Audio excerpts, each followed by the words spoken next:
ഞങ്ങളും ക്രൂശിക്കപ്പെട്ട ക്രിസ്തുവിനെ പ്രസംഗിക്കുന്നു. ദൈവ തിരുനാമത്തിൻ്റെ മഹത്വം ഉണ്ടാകട്ടെ. മത്തായിയുടെ സുവിശേഷം 22-ാം അധ്യായം 11-ാം വാക്യം നമുക്ക് വായിക്കാം. വിരുന്നുകാരെ നോക്കുവാൻ രാജാവ് അകത്തു വന്നപ്പോൾ കല്യാണ വസ്ത്രം ധരിക്കാത്തൊരു മനുഷ്യനെ അവിടെ കണ്ടു. സ്നേഹിത, നീ കല്യാണ വസ്ത്രമില്ലാതെ ഇവിടെ അകത്തു വന്നത് എങ്ങനെയെന്ന് ചോദിച്ചു. എന്നാൽ അവനെ വാക്ക് മുട്ടിപ്പോയി. രാജാവ് ശുശ്രൂഷക്കാരോട്, ഇവനെ കൈയും കാലും കെട്ടി ഏറ്റവും പുറത്തുള്ള ഇരുട്ടിൽ തള്ളിക്കളവിൻ, അവിടെ കരച്ചിലും പല്ലുകടിയും ഉണ്ടാകും എന്ന് പറഞ്ഞു. വിളിക്കപ്പെട്ടവർ അനേകർ, തിരഞ്ഞെടുക്കപ്പെട്ടവരോ ചുരുക്കം. ദൈവത്തിന് സ്തോത്രം. കല്യാണ വസ്ത്രം നാം ഒരു വിശ്വാസി ധരിക്കേണ്ടതായ വസ്ത്രങ്ങളെക്കുറിച്ച് നാം ചിന്തിച്ചു വരികയായിരുന്നു. കല്യാണ വസ്ത്രം, വിശ്വാസി ധരിക്കേണ്ടതായ വസ്ത്രങ്ങൾ: 1, രക്ഷാവസ്ത്രം, സാൽവേഷൻ, രക്ഷയുടെ വസ്ത്രം. 2, നീതി എന്ന അങ്കി, ജസ്റ്റിഫിക്കേഷൻ, നീതീകരണം. 3, സ്തുതി എന്ന മേലാട, പ്രൈസ് ആൻഡ് വർഷിപ്പ്, വിശുദ്ധ സ്തുതി. 4, ഉത്സവവസ്ത്രം, സാങ്ക്ടിഫിക്കേഷൻ, വിശുദ്ധീകരണം. 5, വിശേഷവസ്ത്രം, ഗുഡ് ഡീഡ്സ്, സൽപ്രവൃത്തികൾ, വിശേഷവസ്ത്രം. 6, വിചിത്രവസ്ത്രം, അനോയിൻമെൻറ്റ്, അഭിഷേകം. 7-ാമത്തേതാണ് കല്യാണ വസ്ത്രം. മത്തായിയുടെ സുവിശേഷം 22-ാം അധ്യായം 11-ാം വാക്യത്തിൽ നാം ഇപ്പോൾ വായിച്ചത് കല്യാണ വസ്ത്രത്തെക്കുറിച്ചാണ്. കല്യാണ വസ്ത്രം നമുക്കൊന്ന് വായിച്ച് കേൾക്കാം. വിരുന്നുകാരെ നോക്കുവാൻ രാജാവ് അകത്തു വന്നപ്പോൾ കല്യാണ വസ്ത്രം ധരിക്കാത്തൊരു മനുഷ്യനെ അവിടെ കണ്ടു. സ്നേഹിത, നീ കല്യാണ വസ്ത്രമില്ലാതെ ഇവിടെ അകത്തു വന്നത് എങ്ങനെയെന്ന് ചോദിച്ചു. എന്നാൽ അവനെ വാക്ക് മുട്ടിപ്പോയി.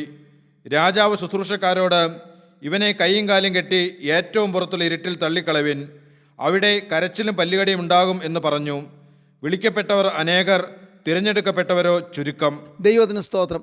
കർത്താവായ യേശുക്രിസ്തുവിൻ്റെ 2ാമത്തെ വരവ് വരെയും വരാവുന്ന ഒരു സംഭവമാണ് ഇവിടെ പറഞ്ഞിരിക്കുന്നത്. 22-ാം അധ്യായത്തിൻ്റെ ആദ്യത്തെ 11 വാക്യങ്ങൾ. യേശുക്രിസ്തുവിൻ്റെ 2ാമത്തെ വരവ് സ്വർഗീയമായ കല്യാണ സദ്യ എന്ന് ആലങ്കാരികമായി കർത്താവ് വിവരിച്ചിരിക്കുകയാണ്. നമുക്ക് വായിക്കാം 22-ാം അധ്യായം 1-ാം വാക്യം മുതൽ. യേശു പിന്നെയും അവരോട് ഉപമകളായി പ്രസ്താവിച്ചെന്തെന്നാൽ, സ്വർഗരാജ്യം തൻ്റെ പുത്രനു വേണ്ടി കല്യാണ സദ്യ കഴിച്ച ഒരു രാജാവിനോട് സദൃശ്യം. ഒരു രാജാവ് തൻ്റെ രാജകുമാരന് വേണ്ടി ഒരു കല്യാണ വിരുന്ന് ഒരുക്കുകയാണ്. രാജാവ് നിത്യനായ ദൈവത്തിൻ്റെ പ്രതീകമായിട്ടും രാജകുമാരൻ കർത്താവായ യേശുക്രിസ്തുവിൻ്റെ പ്രതീകമായിട്ടും ഇവിടെ നമുക്ക് കാണാൻ സാധിക്കും. രാജാവ് തൻ്റെ പുത്രന് വേണ്ടി കല്യാണ സദ്യ കഴിക്കുന്നു. 3-ാം വാക്യം. അവൻ കല്യാണത്തിന് ക്ഷണിച്ചവരെ വിളിക്കേണ്ടതിന് ദാസന്മാരെ പറഞ്ഞയച്ചു. അവർക്കോ വരുവാൻ മനസ്സായില്ല. കല്യാണത്തിന് ക്ഷണിച്ചിരുന്നു, കുറേയേറെ പേരെ ക്ഷണിച്ചിരുന്നു. അവരെ വിളിക്കേണ്ടതിന് കല്യാണത്തിന് സമയമായി, എല്ലാം തയ്യാറായിരിക്കുകയാണ് എന്ന് പറഞ്ഞ് അവരെ വിളിക്കേണ്ടതിന്, വിരുന്നിന് വേണ്ടി വിളിക്കേണ്ടതിന് ദാസന്മാരെ പറഞ്ഞയച്ചു. അവർക്കോ വരുവാൻ മനസ്സായില്ല. ദാസന്മാർ ആ കല്യാണ സദ്യയെക്കുറിച്ച്, അതിൻ്റെ ഗൗരവത്തെക്കുറിച്ച് മനസ്സിലാക്കാതെ അവർക്ക് വരുവാൻ മനസ്സായില്ല. പിന്നെയും അവൻ മറ്റു ദാസന്മാരെ അയച്ചു. എൻ്റെ മുത്താഴം ഒരുക്കി തീർന്നു, എൻ്റെ കാളകളെയും തടിപ്പിച്ച മൃഗങ്ങളെയും അറുത്തു, എല്ലാം ഒരുങ്ങിയിരിക്കുന്നു, കല്യാണത്തിന് വരുവിൻ എന്ന് ക്ഷണിച്ചവരോട് പറയിച്ചു. ദൈവത്തിന് സ്തോത്രം. ആദ്യം തൻ്റെ ദാസന്മാരെ അയച്ചു, അവരെ പോയി വിളിച്ചു, ആർക്കും വരുവാൻ മനസ്സായില്ല. പിന്നെയും മറ്റ് ദാസന്മാരെ അയച്ചു. അവർ ചെന്നു വിശദമാക്കി പറഞ്ഞു, കല്യാണത്തിൻ്റെ മുത്താഴം ഒരുക്കി തീർന്നു, എൻ്റെ കാളകളെയും തടിപ്പിച്ച മൃഗങ്ങളെയും അറുത്തിരിക്കുന്നു, എല്ലാം ഒരുങ്ങിയിരിക്കുന്നു, കല്യാണത്തിന് വരുവീൻ എന്ന് ക്ഷണിച്ചവരോട് പറയിച്ചു. സ്വർഗീയമായ വിരുന്നിലേക്ക്, സ്വർഗീയമായ ഭോജനശാലയിലേക്ക്, സ്വർഗീയമായ അനുഗ്രഹത്തിൻ്റെ സമൃദ്ധിയിലേക്ക് വരുവീൻ എന്ന് പറഞ്ഞ് ക്ഷണിക്കുകയാണ്, വിളിക്കുകയാണ്. വരുവീൻ എന്ന് വീണ്ടും വീണ്ടും ക്ഷണിക്കുന്നു. രാജാവിൻ്റെ ദീർഘക്ഷമയെ നമുക്കിവിടെ കാണാം. രാജാവിൻ്റെ തൻ്റെ പ്രജകളോടുള്ളതായ സ്നേഹത്തെ ഇവിടെ കാണാം. കല്യാണ സദ്യയിൽ തൻ്റെ പ്രിയപ്പെട്ട ജനം സംബന്ധിക്കണമെന്നുള്ളതായ രാജാവിൻ്റെ ആഗ്രഹത്തെ ഇവിടെ കാണാം. ആ പ്രജകളെ സ്നേഹിക്കുന്ന രാജാവിൻ്റെ വാത്സല്യ അതിരേകത്തെ ഇവിടെ നമുക്ക് കാണാം. രാജാവ് പിന്നെയും ദാസന്മാരെ പറഞ്ഞയച്ചു, എല്ലാം ഒരുക്കിയിരിക്കുന്നു, കല്യാണത്തിന് വരുവീൻ എന്ന് ക്ഷണിച്ചവരോട് പറയിച്ചു. അവർ അത് കൂട്ടാക്കാതെ ഒരുത്തൻ തന്നെ നിലത്തിലേക്കും മറ്റൊരുത്തൻ തൻ്റെ വ്യാപാരത്തിനും പോയി കളഞ്ഞു. ഓരോരുത്തരും അവരവരുടെ കാര്യങ്ങളിലേക്ക് പോവുകയാണ്. രാജാവിൻ്റെ ക്ഷണം, അതിൻ്റെ മഹിമയെന്ത് എന്ന് മനസ്സിലാക്കാതെ, രാജാവ് അവരെ ഇൻവൈറ്റ് ചെയ്തതിൻ്റെ ആ ഗൗരവം മനസ്സിലാക്കാതെ, രാജാവിൻ്റെ ദയയും രാജാവിൻ്റെ മഹാമനസ്കതയും മനസ്സിലാക്കാതെ, രാജാവ് അവർക്ക് വേണ്ടി കരുതിയിരിക്കുന്ന മഹത്തായ വിരുന്നിൻ്റെ ശ്രേഷ്ഠത മനസ്സിലാക്കാതെ അവരോരോരുത്തരും അവരവരുടെ വഴിക്ക് പോയി കളഞ്ഞു. ഒരുത്തൻ തൻ്റെ നിലത്തിലേക്ക് പോയി, വേറൊരുത്തൻ തൻ്റെ വ്യാപാരത്തിന് പോയി കളഞ്ഞു. അവരവരുടെ കാര്യങ്ങളിലേക്ക് ഓരോരുത്തർ തിരിഞ്ഞു. ശേഷമുള്ളവർ അവൻ്റെ ദാസന്മാരെ പിടിച്ച് അപമാനിച്ചു കൊന്നുകളഞ്ഞു. ശേഷമുള്ളവർ ഈ ദാസന്മാരെ പിടിച്ച് അപമാനിച്ച് കൊന്നുകളഞ്ഞു. രാജാവ് കോപിച്ചു, സൈന്യങ്ങളെ അയച്ചു, ആ കൊലപാതകന്മാരെ മുടിച്ച് അവരുടെ പട്ടണം ചുട്ടുകളഞ്ഞു. രാജാവ് കോപിച്ചു. തൻ്റെ ദാസന്മാരെ ഉപദ്രവിച്ചവർ, ക്ഷണിച്ച് നടന്ന തൻ്റെ ദാസന്മാരെ പിടിച്ച് ഉപദ്രവിച്ചവരെ രാജാവ് കോപിച്ച് അവരെ കൊന്നുകളഞ്ഞു. അവരുടെ പട്ടണം ചുട്ടുകളയുകയും ചെയ്തു. രാജാവിൻ്റെ വിരുന്നുശാലയിലേക്ക് ക്ഷണിക്കാൻ പോയ, രാജാവിൻ്റെ കൽപ്പനപ്രകാരം ക്ഷണിക്കാൻ പോയ, രാജാവ് പറഞ്ഞയച്ചതുകൊണ്ട് രാജാവിൻ്റെ നിയോഗപ്രകാരം ക്ഷണിക്കാൻ പോയ ആ തൻ്റെ ദാസന്മാരെ, ക്ഷണിക്കപ്പെട്ടവർ വളരെ നിഷ്കരുണം അവരെ ഉപദ്രവിച്ചു, അവരെ കൊന്നുകളഞ്ഞു. സുവിശേഷകരെ ഉപദ്രവിക്കുകയും സുവിശേഷ വേലയെ മുടക്കുകയും സുവിശേഷ വേലയെ തടുക്കുകയും ചെയ്യുന്നവർക്ക് വരുന്ന ശിക്ഷാവിധി ഭയാനകമാണ് എന്ന് ഇവിടെ നമുക്ക് കാണാം. രാജാവ് വിരുന്നുശാലയിലേക്ക് ക്ഷണിക്കുകയാണ്. രാജാവിൻ്റെ ഭോജനശാലയിലേക്കുള്ള ക്ഷണം അത് ദാസന്മാർ പോയി അറിയിക്കുമ്പോൾ അവരെ കൊന്നുകളയുന്ന ദുഷ്ടന്മാരായ അതിഥിയായി വരേണ്ടവരാണ്, വിരുന്നുശാലയിൽ വരേണ്ടവരാണ്. പക്ഷേ രാജാവ് ദാസന്മാരെ കൊന്നുകളഞ്ഞ ആ ഭയങ്കരന്മാർക്ക് ലഭിക്കുന്നതായ അപകടം എന്ത് എന്ന് അവിടെ വായിക്കുന്നു. അവൻ്റെ ദാസന്മാരെ പിടിച്ച് അവമാനിച്ച് കൊന്നുകളഞ്ഞു. രാജാവ് കോപിച്ചു, സൈന്യങ്ങളെ അയച്ചു, ആ കൊലപാതകന്മാരെ മുടിച്ചു, അവരുടെ പട്ടണം ചുട്ടുകളഞ്ഞു. പിന്നെ അവൻ ദാസന്മാരോട്, കല്യാണം ഒരുങ്ങിയിരിക്കുന്നു, ക്ഷണിക്കപ്പെട്ടവരോ യോഗ്യരായില്ല. ആകയാൽ വഴിത്തലയ്ക്കൽ ചെന്ന് കാണുന്നവരൊക്കെയും കല്യാണത്തിന് വിളിപ്പിൻ എന്ന് പറഞ്ഞു. രാജാവ് പറയുകയാണ്, കല്യാണം ഒരുങ്ങിയിരിക്കുന്നു, ക്ഷണിക്കപ്പെട്ടവരോ അതിന് യോഗ്യരായില്ല. അതുകൊണ്ട് വഴിത്തലക്കിലേക്ക് ചെന്ന് കാണുന്നവരെല്ലാം കല്യാണത്തിന് കൂട്ടിക്കൊണ്ടുവരുവീൻ എന്ന് പറഞ്ഞു. ആ ദാസന്മാർ ചെന്ന്, ആദ്യം പുറപ്പെട്ട ദാസന്മാർ അവർ ചെന്നപ്പോൾ രാജാവ് അവരോട് കോപിച്ചു, സൈന്യങ്ങളെ അയച്ച കൊലപാതകന്മാരെ മുടിച്ചു, അവരുടെ പട്ടണം ചുട്ടുകളഞ്ഞു. എന്താണ് കാണിക്കുന്നറിയാമോ? തെസ്സലോനിക്കർക്ക് എഴുതിയ 2-ാമത്തെ ലേഖനം 1-ാം അധ്യായത്തിൽ നാം വായിക്കുന്നുണ്ട്. 1-ാം അധ്യായം 6-ാം വാക്യം. 2 തെസ്സലോനിക്കർ 1-ാം അധ്യായം 6-ാം വാക്യം. കർത്താവിൻ്റെ വേലക്കാരെ ഉപദ്രവിക്കുന്നവർക്ക് വരാൻ പോകുന്ന ശിക്ഷാവിധി, കർത്താവിൻ്റെ വേലക്കാരെ തടുക്കുന്നവർക്ക്, കർത്താവിൻ്റെ വേലയെ തടുക്കുന്നവർക്ക്, കർത്താവിൻ്റെ വേലയെ മുടക്കുന്നവർക്ക് വരുന്ന ശിക്ഷാവിധി ഭയാനകമാണ് എന്ന് നാം വായിക്കാം. 1-ാം അധ്യായം 6-ാം വാക്യം. കർത്താവായ യേശു തൻ്റെ ശക്തിയുള്ള ദൂതന്മാരുമായി സ്വർഗത്തിൽ നിന്ന് അഗ്നിജ്വാലയിൽ പ്രത്യക്ഷനായി ദൈവത്തെ അറിയാത്തവർക്കും നമ്മുടെ കർത്താവായ യേശുവിൻ്റെ സുവിശേഷം അനുസരിക്കാത്തവർക്കും പ്രതികാരം കൊടുക്കുമ്പോൾ, നിങ്ങളെ പീഡിപ്പിക്കുന്നവർക്ക് പീഡയും പീഡ അനുഭവിക്കുന്ന നിങ്ങൾക്ക് ഞങ്ങളോടുകൂടെ ആശ്വാസവും പകരം നൽകുന്നത് ദൈവസന്നിധിയിൽ നീതിയല്ലോ. ദൈവത്തിന് സ്തോത്രം. കർത്താവായ യേശു തൻ്റെ ശക്തിയുള്ള ദൂതന്മാരുമായി സ്വർഗത്തിൽ നിന്ന് അഗ്നിജ്വാലയിൽ പ്രത്യക്ഷനായി ദൈവത്തെ അറിയാത്തവർക്കും നമ്മുടെ കർത്താവായ യേശുവിൻ്റെ സുവിശേഷം അനുസരിക്കാത്തവർക്കും പ്രതികാരം കൊടുക്കും. ദൈവത്തെ അറിയാത്തവർക്ക് പ്രതികാരം കിട്ടും. ദൈവവചനം കേട്ടില്ല, അറിഞ്ഞില്ല, അവർക്കും പ്രതികാരമുണ്ടാകും. എന്നാൽ വചനം കേട്ടു അനുസരിക്കാത്തവർക്കും പ്രതികാരം അനുഭവിക്കേണ്ടി വരും.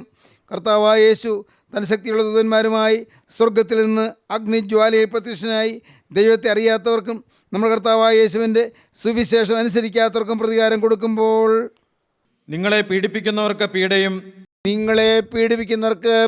പീഡ അനുഭവിക്കുന്ന നിങ്ങൾക്ക് ഞങ്ങളോടുകൂടെ ആശ്വാസവും പകരം നൽകുന്നത് ദൈവസന്നിധിയിൽ നീതിയല്ലോ. പീഡ അനുഭവിക്കുന്ന നിങ്ങൾക്ക് ഞങ്ങളോടുകൂടെ ആശ്വാസവും പകരം നൽകുന്നത് ദൈവസന്നിധിയിൽ നീതിയല്ലോ. ദൈവത്തിന് സ്തോത്രം. പീഡ അനുഭവിക്കുന്ന നിങ്ങൾക്ക് ആശ്വാസം ലഭിക്കും, എന്നാൽ പീഡിപ്പിക്കുന്നവർക്കോ പീഡ ലഭിക്കുകയും ചെയ്യും. ദാസന്മാർ പുറപ്പെട്ടു. ദാസന്മാർ ചെന്ന് ക്ഷണിച്ചു. ചിലർ നിലത്തിലേക്ക് പോയി കളഞ്ഞു, ചിലർ വ്യാപാരത്തിന് പോയി കളഞ്ഞു. എന്നാൽ മറ്റു ചിലർ ഈ ദാസന്മാരെ പിടിച്ചു, അവരെ ഉപദ്രവിക്കുകയും അവരെ കൊന്നുകളയുകയും ചെയ്തു. അവരെ അപമാനിച്ചു, കൊന്നുകളഞ്ഞു. സുവിശേഷകന്മാരെ അവമാനിക്കുന്നൊരു സമൂഹമുണ്ട്. സുവിശേഷകന്മാരെ, സത്യവചനം പറയുന്ന ദൈവമക്കളെ അവമാനിക്കുകയും ആക്ഷേപിക്കുകയും പരിഹസിക്കുകയും അവരെ ഒറ്റപ്പെടുത്തുകയും കുറ്റപ്പെടുത്തുകയും അവരെക്കുറിച്ച് അപവാദങ്ങൾ പറഞ്ഞ് വരുത്തുകയും ചെയ്യുന്ന ചില ആളുകളുണ്ട്. അത് അപകടമാണ് എന്ന് ഈ ഭാഗം വ്യക്തമായി നമുക്ക് മനസ്സിലാക്കി തരുന്നു. രാജാവ് കോപിച്ചു, സൈന്യങ്ങളെ അയച്ച് ആ കൊലപാതകന്മാരെ മുടിച്ചു, അവരുടെ പട്ടണം ചുട്ടുകളഞ്ഞു. പിന്നെ അവൻ ദാസന്മാരോട്, കല്യാണം ഒരുങ്ങിയിരിക്കുന്നു, ക്ഷണിക്കപ്പെട്ടവരോ യോഗ്യരായില്ല. ആകയാൽ വഴിത്തലയ്ക്കൽ ചെന്ന് കാണുന്നവരൊക്കെയും കല്യാണത്തിന് വിളിപ്പീൻ എന്ന് പറഞ്ഞു. ക്ഷണിക്കപ്പെട്ടവർ യോഗ്യരായില്ല, അവർ വന്നില്ല. അവർ ക്ഷണിക്കപ്പെട്ടവർ വരാൻ കൂട്ടാക്കിയില്ല. അവർ ക്ഷണത്തെ നിരസിച്ച് കളഞ്ഞു. അവർ ജീവനുള്ള ദൈവത്തിൻ്റെ വിരുന്നുശാലയിലേക്കുള്ള ആ ക്ഷണത്തെ അവർ അവഗണിച്ച് കളഞ്ഞു. എന്നാൽ രാജാവ് പറയുകയാണ്, വിരുന്നെല്ലാം ഒരുക്കിയിരിക്കുന്നു, എല്ലാം ഒരുങ്ങിയിരിക്കുന്നു, കല്യാണം ഒരുങ്ങിയിരിക്കുന്നു, ക്ഷണിക്കപ്പെട്ടവരോ യോഗ്യരായില്ല. ആകയാൽ വഴിത്തലയ്ക്കൽ ചെന്ന് കാണുന്നവരൊക്കെയും കല്യാണത്തിന് വിളിപ്പീൻ എന്ന് പറഞ്ഞു. ദൈവത്തിന് സ്തോത്രം. വഴിത്തലയ്ക്കൽ ചെന്ന് കാണുന്നവരൊക്കെയും കല്യാണത്തിന് വിളിപ്പീൻ എന്ന് പറഞ്ഞു. കാണുന്നവരെയെല്ലാം. ആരാണെന്ന് നോക്കുന്നില്ല, അവരുടെ പശ്ചാത്തലം നോക്കുന്നില്ല, അവരുടെ യോഗ്യത നോക്കുന്നില്ല, അവരുടെ പാരമ്പര്യം നോക്കുന്നില്ല, അവരുടെ നന്മകൾ നോക്കുന്നില്ല. ഏത് തരത്തിൽപ്പെട്ടവരും വഴിത്തലയ്ക്കൽ മെനക്കെട്ട് നിൽക്കുന്നവരുണ്ട്, ഒരു ജോലിയുമില്ലാതെ നിൽക്കുന്നവരുണ്ട്, ആരോഗ്യമില്ലാതെ നിൽക്കുന്നവരുണ്ട്. വഴിത്തലയ്ക്കൽ ചെന്ന് കാണുന്നവരൊക്കെയും കല്യാണത്തിന് കൂട്ടിക്കൊണ്ടുവരുവീൻ എന്ന് പറയിച്ചു. ദൈവത്തിന് സ്തോത്രം. ആ ദാസന്മാർ ചെന്നു. അവർ കല്യാണശാലയിലേക്ക് വരികയാണ്. ദൈവത്തിന് സ്തോത്രം. കല്യാണശാലയുടെ ഒരു ഭാഗത്ത് അവിടെ വെളിയിൽ കല്യാണശാലയിലേക്ക് പ്രവേശിക്കുന്ന ആ പ്രവേശന കവാടത്തിനരികത്ത് അവിടെ ഒരു ബൂത്തുണ്ട്. അവിടെ ഒരു ചെറിയ സൗകര്യമുണ്ട്. അവിടെ ഓരോരുത്തരും ചെല്ലണം. അവിടെ ചെന്ന് ആ കല്യാണശാലയിലേക്ക് കടക്കാൻ ഒരു കല്യാണ വസ്ത്രം ഉടുക്കണം, കല്യാണ വസ്ത്രം ധരിക്കണം. കാരണം അവർ വഴിത്തലയ്ക്കൽ നിന്നവരാണ്. അവരെ പെട്ടെന്ന് ഒരുക്കുകയാണ്, വളരെ പെട്ടെന്ന് ഒരുക്കുകയാണ്. അവരെ കല്യാണം ഒരുങ്ങിയിരിക്കുന്നു. അതുകൊണ്ട് അവരെ എല്ലാ വിധത്തിലും ഒരുക്കാൻ സമയമില്ല. അതുകൊണ്ടൊരു കല്യാണ വസ്ത്രം അവരെ പുതപ്പിക്കുന്നു. കല്യാണ വസ്ത്രം സൗജന്യമായി അവർക്ക് കൊടുക്കുന്നു. ആ വന്നവരെ ഓരോരുത്തരും കല്യാണ വസ്ത്രം സൗജന്യമായി വാങ്ങുന്നു. കല്യാണ വസ്ത്രം ധരിച്ചുകൊണ്ട് അവർ അകത്തേക്ക് കടന്നു പോകുന്നു. അവർ വിരുന്നിനിരിക്കുന്നു. ദൈവത്തിന് സ്തോത്രം. അങ്ങനെ കല്യാണ വസ്ത്രം ധരിച്ച് എല്ലാവരും അകത്തേക്ക് കടന്നു. കണ്ട ദുഷ്ടന്മാരെയും നല്ലവരെയും എല്ലാം കൂട്ടിക്കൊണ്ടുവന്നു. ദാസന്മാരോ പെരുവഴികളിൽ പോയി കണ്ട ദുഷ്ടന്മാരെയും നല്ലവരെയും എല്ലാം കൂട്ടിക്കൊണ്ടുവന്നു. കല്യാണശാല വിരുന്നുകാരെ കൊണ്ട് നിറഞ്ഞു. അങ്ങനെ ഈ വിരുന്നുകാരിങ്ങനെ നിരന്നിരിക്കുകയാണ്. അവിടെ രാജാവ് എഴുന്നള്ളി വന്നു. രാജാവ് വന്ന് നോക്കുകയാണ്, വിരുന്നുകാർ നോക്കുകയാണ്. അവിടെ ഒരാൾ കല്യാണ വസ്ത്രം ധരിക്കാതെ ഒരാളിരിക്കുന്നു. ഇവിടെ പുറത്ത് കല്യാണ വസ്ത്രം സൗജന്യമായി കൊടുക്കുന്നിടത്ത് എല്ലാവരും കല്യാണ വസ്ത്രം സൗജന്യമായി വാങ്ങി. ഈ ഒരാൾ മാത്രം കല്യാണ വസ്ത്രം വാങ്ങാതെ അവനകത്ത് കടന്നു. കല്യാണശാല വിരുന്നുകാരെ കൊണ്ട് നിറഞ്ഞു. വിരുന്നുകാർ നോക്കുവാൻ രാജാവ് അകത്ത് വന്നപ്പോൾ കല്യാണ വസ്ത്രം ധരിക്കാത്ത ഒരു മനുഷ്യനെ അവിടെ കണ്ടു. സ്നേഹിത, നീ കല്യാണ വസ്ത്രം ഇല്ലാതെ ഇവിടെ അകത്ത് വന്നത് എങ്ങനെ എന്ന് ചോദിച്ചു. എന്നാൽ അവന് വാക്കുമുട്ടിപ്പോയി. നീ എന്താണ് കല്യാണ വസ്ത്രം ധരിക്കാതെ കയറിയത്? സൗജന്യമായി അവിടെ കൊടുക്കുന്നുണ്ടായിരുന്നല്ലോ, സൗജന്യമായി വിതരണം ചെയ്യുന്നുണ്ടായിരുന്നല്ലോ. ഒരു വിലയും കൂടാതെ നീ കണ്ട ദുഷ്ടന്മാരെയും നല്ലവരെയും എല്ലാം വിളിച്ചു കൂട്ടിയ കൂട്ടത്തിൽ എല്ലാവരും വന്നപ്പോൾ എല്ലാവർക്കും സൗജന്യമായി കല്യാണ വസ്ത്രം കൊടുത്തല്ലോ. നീ എന്താണ് കല്യാണ വസ്ത്രം ധരിക്കാതെ ഈ അകത്ത് വന്നത് എന്ന് ചോദിച്ചു. ദൈവത്തിന് സ്തോത്രം. സ്നേഹിത, നീ കല്യാണ വസ്ത്രമില്ലാതെ ഇവിടെ അകത്ത് വന്നത് എങ്ങനെ എന്ന് ചോദിച്ചു. എന്നാൽ അവന് വാക്ക് മുട്ടിപ്പോയി. ദൈവത്തിന് സ്തോത്രം. പ്രിയപ്പെട്ടവരെ, കുഞ്ഞാടിൻ്റെ കല്യാണം വന്നുവല്ലോ. അവൻ്റെ കാന്തയും താൻ ഒരുക്കിയിരിക്കുന്നു. ദൈവത്തിന് സ്തോത്രം. എന്താണ് ഒരുങ്ങാനുള്ള മാർഗം? കല്യാണ വസ്ത്രം ധരിക്കുക. ഇന്ന് കല്യാണ വസ്ത്രം പുതയ്ക്കുക. കർത്താവിന് സ്തോത്രം. ഈ കല്യാണ വസ്ത്രം ഇല്ലാതെ അകത്ത് ചെല്ലുവാണ്ട് വരരുത്. എൻ്റെ കർത്താവിൻ്റെ വലിയ നാമം മഹത്വപ്പെടട്ടെ. നിങ്ങൾക്ക് മനസ്സിലായോ? നാം ആരും കല്യാണ വസ്ത്രം നിരസിച്ച് കളയരുത്, അവഗണിച്ച് കളയരുത്. നാം സൗജന്യമായി ലഭിക്കുന്ന രക്ഷയെ നിരസിച്ച് കളയരുത്. സൗജന്യമായി ലഭിക്കുന്ന നീതിൻ വസ്ത്രത്തെ ഉപേക്ഷിച്ച് കളയരുത്. സൗജന്യമായി ലഭിക്കുന്ന സ്തുതി എന്ന മേലാടയെ ഉപേക്ഷിച്ച് കളയരുത്. സൗജന്യമായി ലഭിക്കുന്ന ഉത്സവവസ്ത്രത്തെ നിരസിച്ച് കളയരുത്. സൗജന്യമായി ലഭിക്കുന്ന വിശേഷ വസ്ത്രത്തെ ഉപേക്ഷിച്ച് കളയരുത്. സൗജന്യമായി ലഭിക്കുന്ന വിചിത്ര വസ്ത്രത്തെയും ഉപേക്ഷിച്ച് കളയരുത്. നാം കല്യാണ വസ്ത്രം ധരിച്ചു കൊള്ളുക. കല്യാണ വസ്ത്രം അത് സൗജന്യമായി തരുന്നതാണ്.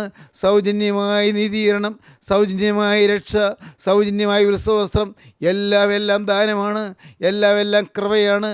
പ്രിയപ്പെട്ടവരെ, എൻ്റേതൊന്നുമില്ല, എൻ്റെ യാതൊരു നന്മയുമില്ല, എനിക്ക് അഭിമാനത്തിക്കത്തക്ക പാരമ്പര്യമൊന്നുമില്ല. എന്നാൽ സൗജന്യമായി ആ രാജാധിരാജൻ ഗോകുൽത്തായിലെ കുരിശിൻ ചുവട്ടിൽ, അവിടെ ആ സ്വർഗീയ ബൂത്തിൽ നമുക്ക് കല്യാണ വസ്ത്രം വിതരണം ചെയ്യുകയാണ്. ഗോകുൽത്തായിലെ കുരിശിൻ ചുവട്ടിൽ തിരക്തം കൊണ്ട് അവനിത് ആ ഒരു വസ്ത്രം മെനഞ്ഞിരിക്കുകയാണ്. ആ വസ്ത്രം നമ്മെ പുതപ്പിക്കുകയാണ്. ഇന്ന് വേണമെങ്കിൽ നിങ്ങൾക്കിപ്പോൾ തന്നെ കല്യാണ വസ്ത്രം വാങ്ങാം. സൗജന്യമായി ഈ കുരിശിൻ ചുവട്ടിലേക്ക് വരിക. സൗജന്യമായി ഇത് വിതരണം ചെയ്യുന്ന, കല്യാണ വസ്ത്രം വിതരണം ചെയ്യുന്ന കുരിശിൻ ചുവട്ടിലേക്ക് വരിക. സ്നേഹിത, വൈകല്ലേ, ഇപ്പോൾ തന്നെ കടന്നു വരിക. സൗജന്യമായി വസ്ത്രം വാങ്ങുക. ദൈവത്തിന് സ്തോത്രം. ഒരാൾ മാത്രം കല്യാണ വസ്ത്രമില്ലാതെ അകത്ത് നിൽക്കുന്നത് കണ്ടു. രാജാവിനോട് ചോദിച്ചു, നീ എന്താണ് കല്യാണ വസ്ത്രം ധരിക്കാതെ നീ അകത്ത് വന്നത്? അവന് വാക്ക് മുട്ടിപ്പോയി. അവന് ഉത്തരവൊന്നും പറയാൻ കഴിഞ്ഞില്ല. അവന് സൗജന്യമായി വാങ്ങാമായിരുന്നു. ഒരു വിലയും കൊടുക്കണ്ടായിരുന്നു, ഒരു ക്ലേശവും വേണ്ടായിരുന്നു, ഒരു അധ്വാനവും വേണ്ടായിരുന്നു. സൗജന്യമായി വാങ്ങാമായിരുന്നു. അവനെ വാക്കുമുട്ടിപ്പോയി. സ്നേഹിതരെ, വാക്കുമുട്ടിപ്പോകുന്ന ഒരു ദിവസമുണ്ട്. നമുക്ക് യാതൊന്നും തിരിച്ചു പറയാൻ മാർഗമില്ലാതെ നാം അമ്പരപ്പിലാകുന്ന ഒരു ദിവസമുണ്ട്. നാം നിസ്സഹായരായിത്തീരുന്ന ഒരു സമയമുണ്ട്. ഇന്ന് നമുക്ക് വസ്ത്രം വാങ്ങാം. ഇന്ന് നമുക്ക് കുരിശിൻ ചുവട്ടിൽ വന്ന് യേശുക്രിസ്തുവിൻ്റെ തിരുരക്തത്താലുള്ള ആ വീണ്ടെടുപ്പ് അനുഭവിക്കാം. ഇന്ന് നമുക്ക് ക്രൂശിൻ ചുവട്ടിലേക്ക് വന്ന് രക്ഷ സൗജന്യമായി നമുക്ക് അനുഭവിക്കാം. സൗജന്യമായി ലഭിക്കുന്ന ഈ സൗഭാഗ്യം കളഞ്ഞു പോകരുത്, നഷ്ടപ്പെടുത്തി കളയരുത്. ഇപ്പോൾ നമുക്ക് വേണ്ടി ഒരുക്കിയിരിക്കുന്ന ഈ രക്ഷയെ നാം സ്വീകരിക്കുക. ദൈവത്തിന് സ്തോത്രം. രാജാവിൻ്റെ മുമ്പിൽ അവന് വാക്ക് മുട്ടിപ്പോയി. ദൈവത്തിന് സ്തോത്രം. രാജാവ് ശുശ്രൂഷക്കാരോട് പറയുകയാണ്, ഇവനെ കയ്യും കാലും കെട്ടി ഏറ്റവും പുറത്തുള്ള ഇരുട്ടിൽ തള്ളിക്കളവീൻ. ഔട്ടർ ഡാർക്ക്നെസ്, ഏറ്റവും പുറത്തുള്ള ഇരുട്ട്, ഔട്ടർ ഡാർക്ക്നെസ്സിലേക്ക് അവനെ തള്ളിക്കളയുവാനാണ് കൽപ്പന. ദൈവത്തിൻ്റെ വലിയ നാമം മഹത്വപ്പെടട്ടെ. സൗജന്യമായി വിതരണം ചെയ്യുന്ന ഈ സ്വർഗീയമായ കരുണയുടെ അത്ഭുതകരമായ നിമിഷം നാം നഷ്ടപ്പെടുത്തി കളഞ്ഞാൽ കയ്യും കാലും കെട്ടി ഏറ്റവും പുറത്തുള്ള വീട്ടിലേക്ക് തള്ളിക്കളയുന്ന ഭയാനകമായ ശിക്ഷാവിധി വരുമെന്ന് ദൈവത്തിൻ്റെ വചനം വ്യക്തമായി പറയുന്നു. ഇവനെ കയ്യും കാലും കെട്ടി ഏറ്റവും പുറത്തുള്ള വീട്ടിൽ തള്ളിക്കളവീൻ, അവിടെ കരച്ചിലും പല്ലുകടിയും ഉണ്ടാകും. ദൈവത്തിന് സ്തോത്രം. അവിടെ കരച്ചിലും പല്ലുകടിയും ഉണ്ടാകും. വിളിക്കപ്പെട്ടവർ അനേകർ, തിരഞ്ഞെടുക്കപ്പെട്ടവരോ ചുരുക്കം. വിളിക്കപ്പെട്ടു ഇല്ലേ സ്നേഹിത, നീയും വചനം കേട്ടു. മകനെ, നീയും വചനം കേട്ടു. മകളെ, നീയും വചനം കേട്ടു. എന്നാൽ നിൻ്റെ ജീവിതത്തിൽ ഈ കേട്ട വചനപ്രകാരം നീ ജീവിച്ചുവോ? നിൻ്റെ ജീവിതത്തിൽ വചനപ്രകാരം നീ കുരിശിലെ രക്ഷ നീ സ്വന്തമായി അനുഭവിച്ചുവോ? യേശുക്രിസ്തുവിൻ്റെ രക്തത്താലുള്ള കഴുകൽ നീ പ്രാപിച്ചുവോ? യേശുക്രിസ്തുവിൻ്റെ രക്തത്താലുള്ള മുദ്ര നീ പ്രാപിച്ചുവോ? നിൻ്റെ ജീവിതത്തിൽ നീ നേടേണ്ട സൗഭാഗ്യം നീ നേടിയോ? ദൈവത്തിൻ്റെ വലിയ നാമം മഹത്വപ്പെടട്ടെ. ദൈവത്തിന് സ്തോത്രം. നാം ഇപ്രകാരം പറയുന്നു, സുന്ദരികളിൽ അതിസുന്ദരി നീ, ജാതികളിൻ സൂനു, ഉലകിൽ ഒരുപോലെ ഒളി വീശും പകലോൻ ഒത്തോൾ നീ. നീയെ സൂര്യനെ പോലെ നീയെ ശോഭയുള്ളവളാണ് എന്ന് പിതാക്കന്മാർ വിവാഹകുദാശയിൽ പാടുന്നതാണ്. നീ പകലോനൊത്തോൾ നീ സൂര്യനെ പോലെ ശോഭയുള്ളവളാണ്. സ്വന്തമായി ശോഭയുണ്ടായിട്ടല്ല, നിനക്ക് സൗജന്യമായി സൂര്യനെ പോലെ ശോഭ തന്നതാണ്. നീ ജാതികളിൽ സൂനുവാണ്. നീ ജാതികളുടെ പുത്രിയാണ്, പുറജാതി പുത്രിയാണ്. സുന്ദരികളിൽ അതിസുന്ദരി നീ, ജാതികളിൻ സൂനു, ഉലകിൽ ഒരുപോലെ ഒളി വീശും.